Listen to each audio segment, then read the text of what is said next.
Hello everyone. Graduating from ITE and Polytechnic is a significant milestone in your life and education journey. So congratulations. But it is a different kind of graduation this year. There are no traditional graduation ceremonies due to the COVID-19 situation. Safety first. I know it is disappointing for many of you and your parents. When the situation stabilizes, your institutions will explore ways to commemorate the occasion for those of you who still wish to. But I'm confident that you will take all this in your stride. Some of you are already finding your own creative ways to celebrate the occasion. I heard about a virtual ceremony on Minecraft, complete with a graduation speech and a virtual dean handing out the diplomas. Others have also held your own gatherings on Zoom. Such a situation also forces us to re-evaluate what truly matters in life. And if we think hard about it, we will realize that graduation ceremonies, while significant, are not the most important things in education or in life. What is important is how you use what you have learned to serve others, contribute to society, and support your families.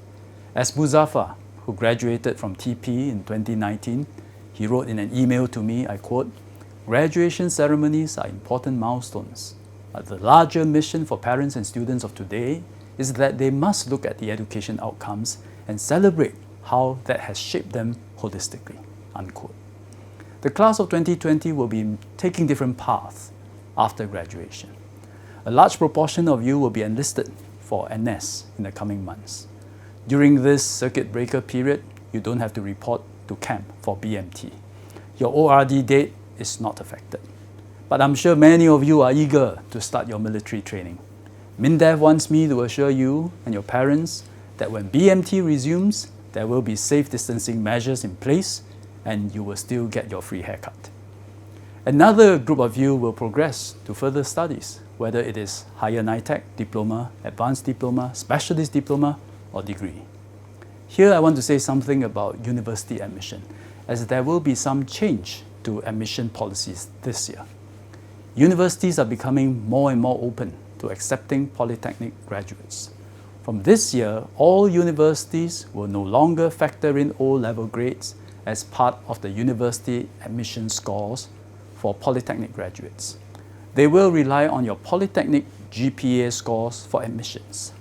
But if you have done particularly well in an O-level subject that is relevant to the university course you are applying to, you can highlight it, and the universities will take that into consideration. And this is part of a broader shift to focus on current knowledge and skills and future potential where we can work on and do something about, and not put so much emphasis on past academic performance, which we cannot do anything about. The clear trend in admissions into polytechnics and universities is that they are increasingly looking at non-academic factors such as your aptitude, your skills, experience, and character. This is a good development because each of us is different and unique aptitudes and talents we possess, and we cannot be reduced to one number for comparison. Finally, some of you will want to start work. I learned the most during my working life, far more than studying, and it is up to us to savor this rich working experience. Whether we work or study, we never stop learning. But COVID-19 has caused many economic and social activities to stop, and it is a very difficult job market out there. I want to assure you that your alma mater will continue to support you. The Education and Career Guidance Centers will continue to assist you in your search for a job even after you graduate. You also have an option to delay your entry into the job market and use the time to upgrade your skills and knowledge. MOE has gathered ITE, polytechnics, and the universities to discuss this. They have collectively agreed to offer all graduates this year at least 2 CET modules, free of charge. So make use of it. If you graduated in social sciences or the humanities, take a course in coding or data analytics. If you are an engineer, consider learning creative writing or communications. Broaden your skill set. Make yourself more versatile. The government is working closely with companies to create more opportunities for job seekers and match them to the jobs available. And from 1st of June, we are launching the SG United traineeship programs. with up to 8,000 opportunities for fresh graduates to acquire work experience. The government will fund 80% of the traineeship allowances. You can also consider joining a charitable organization as a volunteer. There are many out there who need help. If we have the skills and the energy, we should consider lending a hand. It may be to help a senior buy groceries, distribute hand-sewn masks to residents, tutor a child from vulnerable families, or ensure safe distancing is observed at the wet market. Every individual effort makes a difference. You are graduating in an exceptional time in Singapore and human history. An earlier generation of Singaporeans lived through the pulling out of British forces in the late 1960s when we lost 20% of our GDP. An even earlier generation lived through World War II and the Great Depression. COVID-19 will be as significant as those historical events.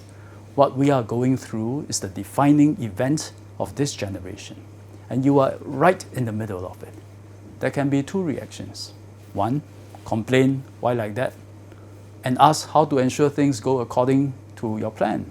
Attend a graduation ceremony, get a job, or a place in a polytechnic or university, go on internship, and so on.